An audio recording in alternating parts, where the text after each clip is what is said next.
Menurut keterangan dari Pak Yoris sendiri ke Ibu, itu gimana soal to make sure that bahwa eh, Pak Yoris tuh nggak ada Pak Yoris tuh nggak ada di lokasi atau seperti apa gitu Oh pada ya, malam kalau kejadian. jadi Ini kita gini, flashback lagi lah. oke ya, kalau kalau dari keterangan Eris, apalagi di BAP kemarin kan sudah dibuat BAP penambahannya kemarin, dan bahkan semua udah dibukakan secara komprehensif ya oleh Yoris di BAP kemarin.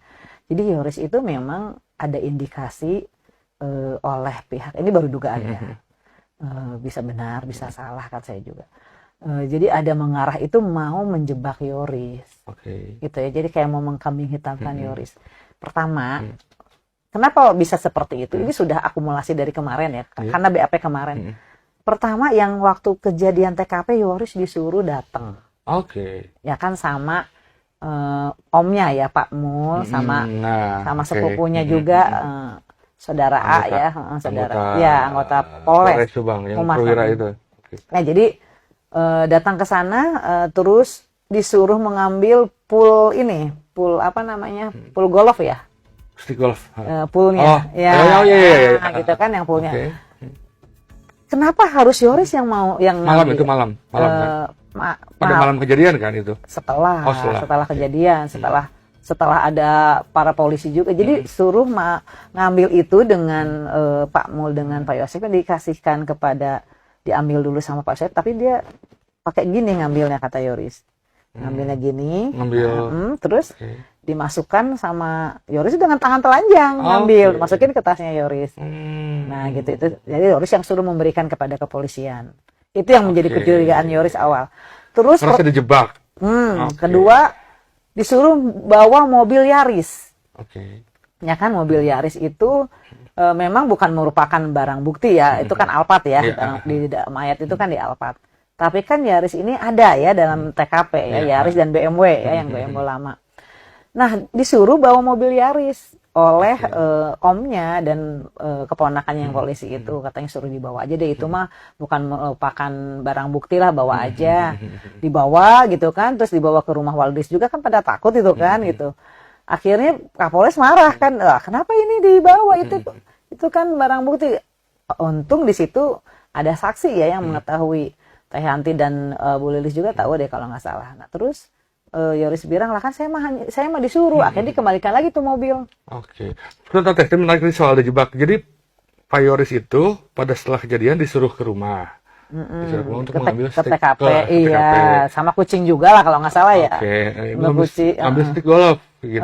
pool. Poolnya. Poolnya. Oke. Dan Pak Yosef menyerahkannya dengan tidak memegang Iya, poolnya, pakai ini, gini. menggunakan alas sendiri mungkin Iya, gitu ya. pakai Jadi ya. nggak menggunakan tangan. Enggak, jadi dikasihin ke Yoris, itu satu. Terus mobil Yaris ya, 2.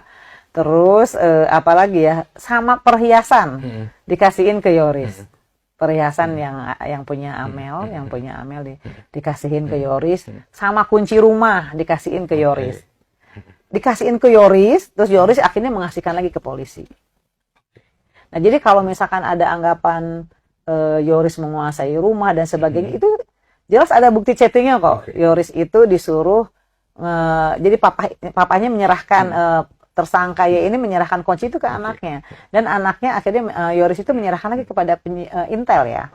Jadi sekarang ini kunci itu ada di kepolisian, kunci rumah TKP. Jadi Anda sebagai advokat merasa ada upaya-upaya penyebakan dengan kalau kita runtun ya, kalau kita simak dari kronologis yang diceritakan, ya bisa saja, kemungkinan itu bisa saja, karena logika berpikirnya begini, untuk apa diserahkan ke Yoris, kenapa kita nggak menyerahkan langsung ke kepolisian Pak ya ini, kenapa harus selalu melalui anaknya, sementara dia kepala keluarganya kan, kenapa harus diserahin ke anaknya, dan yang menemukan pertama kali kan dia juga.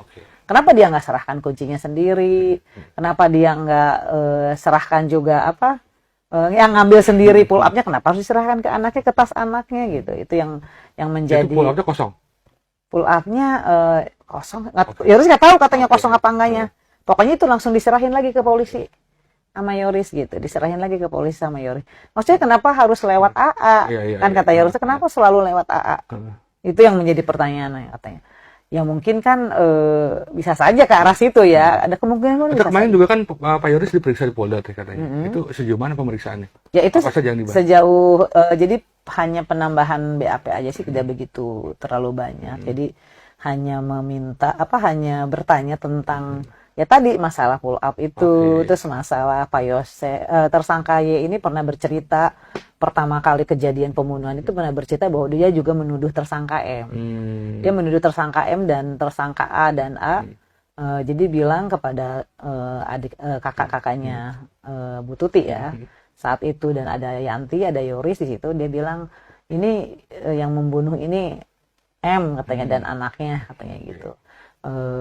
Saya mau menceraikan dia katanya. Nah, itu didengar semua di situ oleh.